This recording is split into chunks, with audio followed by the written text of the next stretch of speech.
Hey everyone, Mike Klingler here with an update on Monday, February 26th. First of all, a message to all of you. I am not personally promoting USI until I meet with an attorney. I'll share with you what I learned to find out where and how exactly I can promote USI. Big emphasis is on where, what states in the United States, if any, what countries. I need to know that before I move forward. Also, we need to see them deliver on something with the previous model before I would encourage anyone promoting the next model. With that said, if you saw my last video, it's on my YouTube account. It's the update from Sunday, February 25th.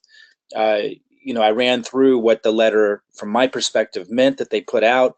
And I had said, regardless of everything, I think it is a big positive if they do pay everybody back at least what they put in. I mean, there are people out there who never promoted it. There's grandmas, there's uncles, there's brothers, there's sisters who never promoted it. They trusted the person who referred them to it. And while, yes, of course, we should never put in more than we are willing to lose, we take personal responsibility for the risks.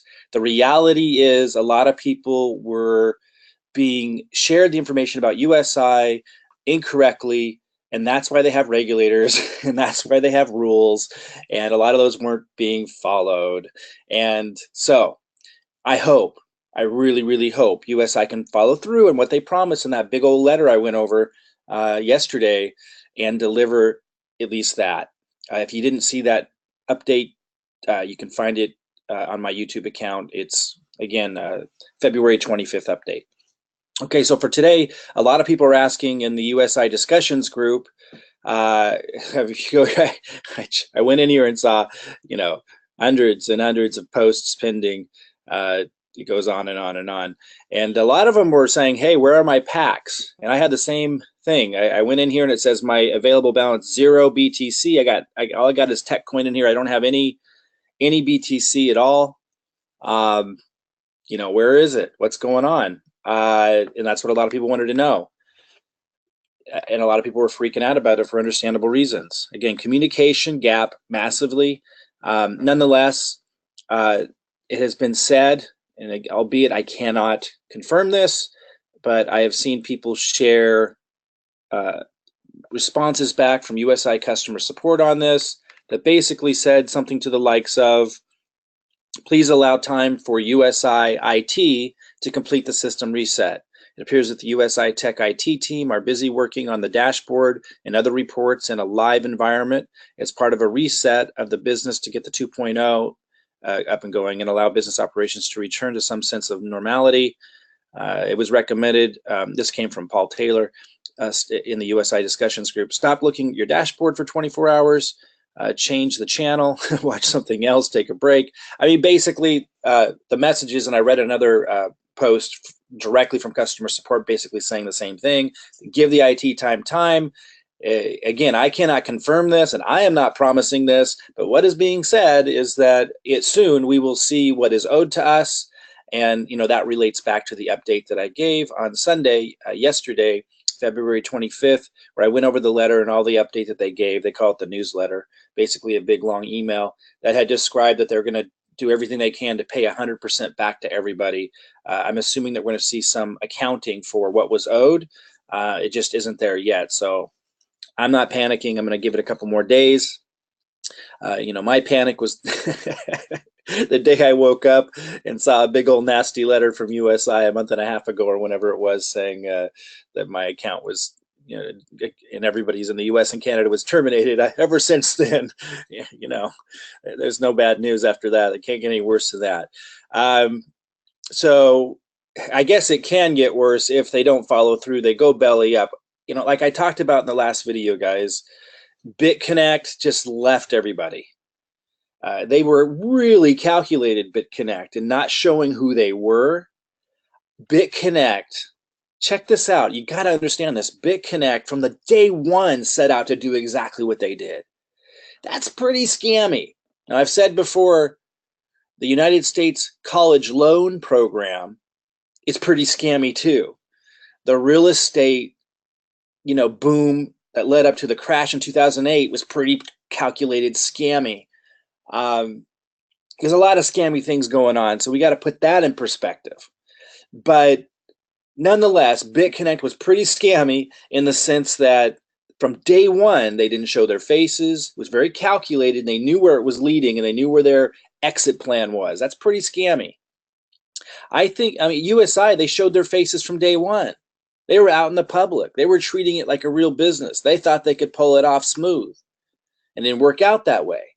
I would say not scammy. I would say pretty risky and willing to keep doubling up and lay it all on the line.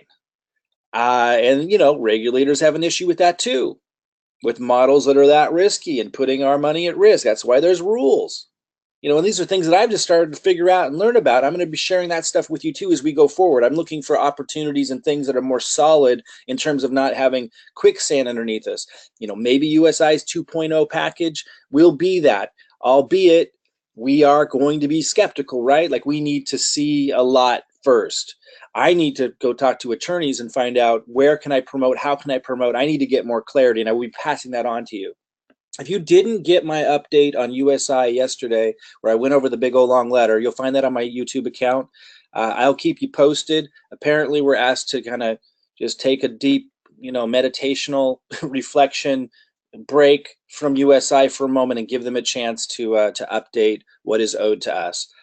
That's not my promise to you. That's what I'm told, and I'm going to give them a couple of days to do that. I'll keep you posted. If you want to join our USI group, you can come on over. I'll put a link under this video. I also put a link to my last update video in case you missed it under this video. But I'm not going to add anybody to the group right now because there's a lot of people that are just really, really emotional. And I understand that, but I can't work with that. Like the whole point of this group isn't to vent and just have it be like, you know, kindergarten expression or crass, you know, paradise. You know, and foul language, like that's fine. Like I don't have any problem with that, but it's not going to be here, not because, you know, I'm king of the mountain or anything. It's because I have a goal with the group, and that's what these groups are for. That's where we're allowed, or at least some of the groups are for. We're allowed to set up Facebook groups to do that. That's our prerogative. It's okay. You don't have to be in the group if you want to be foul-mouthed and crass. You can do that somewhere else. It's okay. And I won't go in there and, you know, cause a ruckus in your group. It's all okay, but I'm not going to allow more people into the group right now because we have 748 pending. You can join, you can ask to join the group, and when things come to normalcy and there's clarity, that might be in a couple of days, and I'm going to let everybody in, and then, you know, I'll have to weed out the foul mouths and so forth. Not because I don't love you, but because I'm aiming with this group to create a constructive environment for us to accomplish something productive, you know, and there's a certain type of communication style that allows that to happen, and another type that doesn't allow it to happen.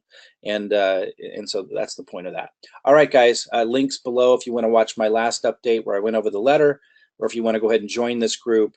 Again, I'll wait a few days or wait till there's clarity before I add people again, but you'll have that option. It is a very valuable group, I think, in staying updated and having a constructive, you know, constructive environment. It's not overly controlled, but, you know, we are weeding out people that just don't seem to understand how to communicate respectfully. That's all. And that allows a great environment for being productive and being able to figure things out. All right. I'll keep you posted. Talk to you soon.